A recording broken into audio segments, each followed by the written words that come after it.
Nagugutom na nga kami dahil sa paikot-ikot namin dito sa place na pinuntahan namin at kaya naman nandito kami sa Jollibee para kumain mga besh.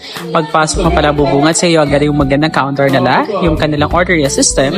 Pero medyo may kamahalan lang yung prices na dito kasi kanilang mix and match combo dito na Jolly Spaghetti ay nasa 90 pesos. Ang kanilang one-piece chicken which is normally mas mura, dito nasa 98 pesos. Understandable naman kasi medyo malayo nga itong Jollibee na pinuntahan namin. Ang cozy ng place nila dito mga beshe at malaki din yung place nila dito kaya nakakatuwa, marami sila na-accommodate na customers at pansin ko parating puno dito. Well, nag-iisang Jollibee lang kasi ito dito sa pinuntahan namin place. Sa pagkakaalam ko ha. As of now, pansin ko hindi pa rin sila 24 hours open pero soon baka maging 24 hours. Nakakatuwa, first time ko lang din makakita ng Jollibee na merong ganito mga beshe. If you need anything, kailangan mo na mag-fresh just sa mga buttons na yan. Pagdating naman sa food nila, yes, medyo malaki yung chicken, hindi naman siya nakaka-disappoint.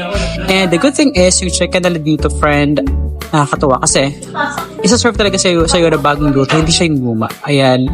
The tender juiciness of the chicken, ganun pa rin naman ang lasa, wala namang pagbabago yung lasa. Syempre, it's Jollibee. At alam naman natin yung kanilang standard pagdating sa pagkain talaga nila. Kaya, bongga yan. O, besh, alam mo ba kung saan Jollibee to? Eto na nga. Dito lang to sa Jollibee Coron, dito sa Palawan. Kaya kung nandito ka na, ano pang hinihintay nyo, makikain ka na rin dito. Mag-visit ka na sa Jollibee Coron. Bye! Okay, bye. Bye-bye.